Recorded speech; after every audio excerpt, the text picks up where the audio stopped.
Hello, this is Vagabond Jerry, and if you have an RV with 2 air conditioners on the roof, then you have a 50 amp RV, because it takes 50 amps to operate both air conditioners at the same time, plus various appliances.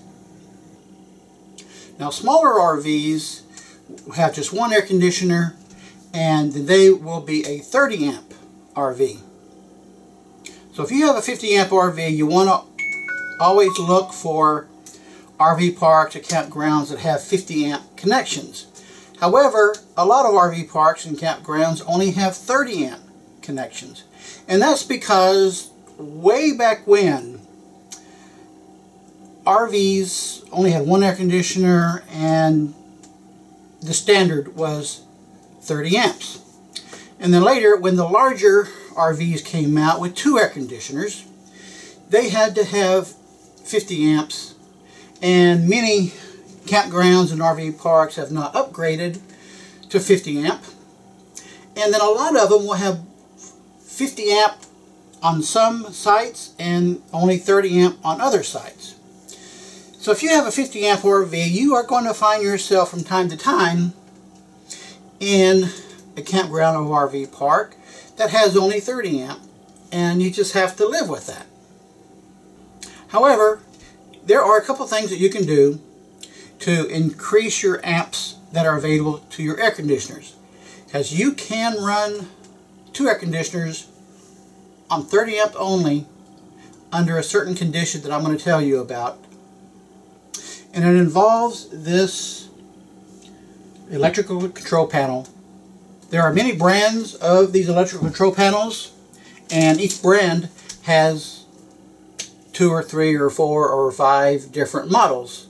Basically a good, better, best. The more expensive ones have all the features, and the less expensive one has the least features, of course. Now, mine is a model ARC50 by Magnum Energy.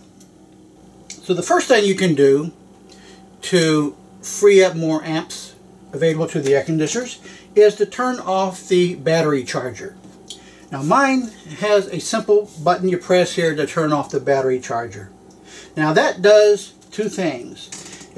It disconnects the shore power from the batteries so it doesn't charge them, and then also it turns off the converter.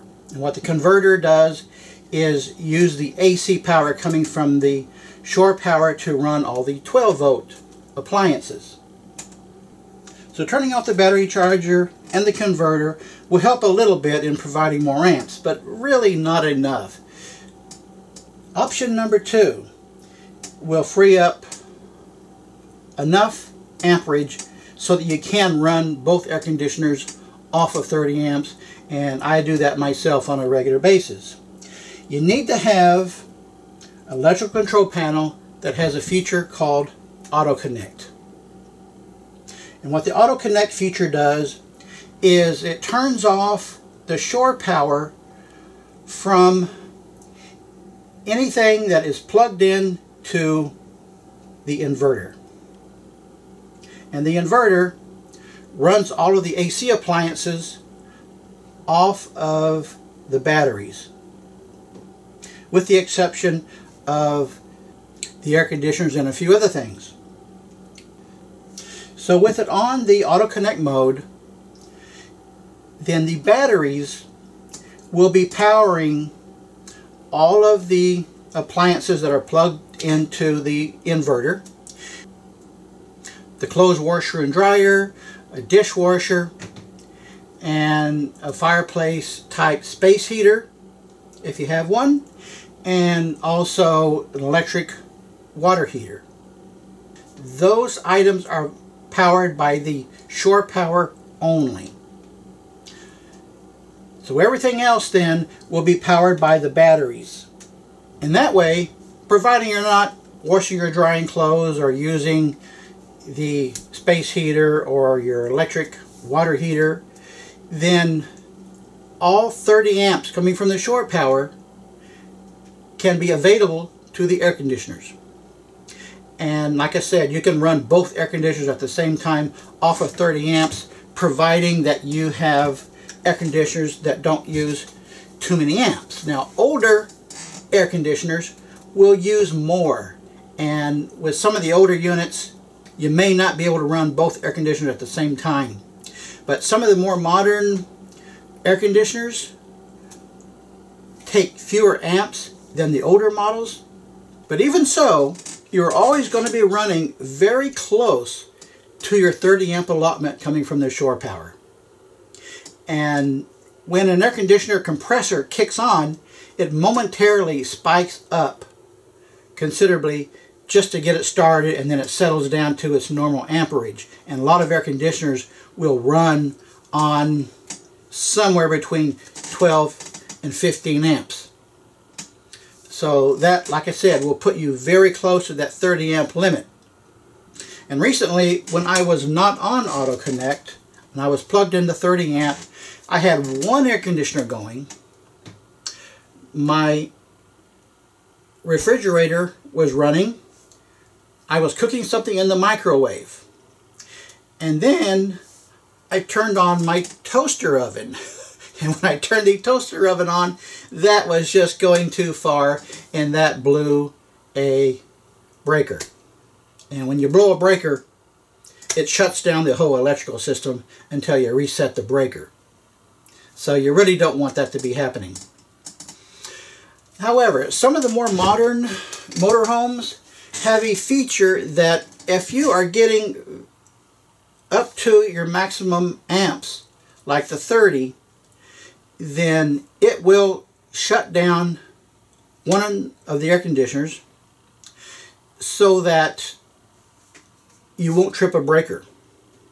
And then when your amperage consumption goes back down, like for example when your refrigerator compressor turns off, then it will automatically turn that air conditioner back on. So some of the newer models will have that feature to prevent breaker tripping as much as possible, but the older models do not. So you might want to check and see if the RV that you have has that feature, which is good. But even so, at some point you're running both roof air conditioners off of 30 amps, you might find that you're tripping a breaker. It's not really that big of a deal. All you have to do is reset the breaker, but you don't want it happening very often. So the best thing you can do to survive 30 amps when you're in a 50 amp RV is to get an electrical control panel that has the Auto Connect feature. And I have already done 5 other videos about this electrical control panel because it is so complicated and it does so many things. And I fully explained before how the Auto Connect feature works, in that when you have it turned on, it's got the shore power disconnected from your RV, with the exception of the air conditioner and those other things I mentioned. But if your battery consumption gets down too low, then the Auto Connect auto connects to the shore power to charge your batteries up to some point, and then turns the Auto Connect feature back on. It's kind of a safeguard to make sure your batteries don't get too low. And you have the control as to what point to turn that Auto Connect on and off. But that's a more complicated thing that I have explained in other videos. Now, I think the large majority of motorhomes come with a much more basic model of an electrical control panel, and mine certainly did, which was about half this size, that didn't have all these extra features. So I took that one out and replaced it with this deluxe model that has every feature you could possibly want in this type of electrical control panel. So if you're going to be on 30 amp power when you really need 50, that's the best thing to do, is to get one of these, and for that time period turn on the Auto Connect feature, and that way you can run both air conditioners at the same time all day under most situations. So I just wanted to let you know about that feature that you probably haven't heard of. Most people don't even know what it is, but it does come in very handy, because many times the park where I want to be only has 30 amp available when I need 50, and using this ability I can survive as long as I'm there. So I hope this has helped you. Good day, folks.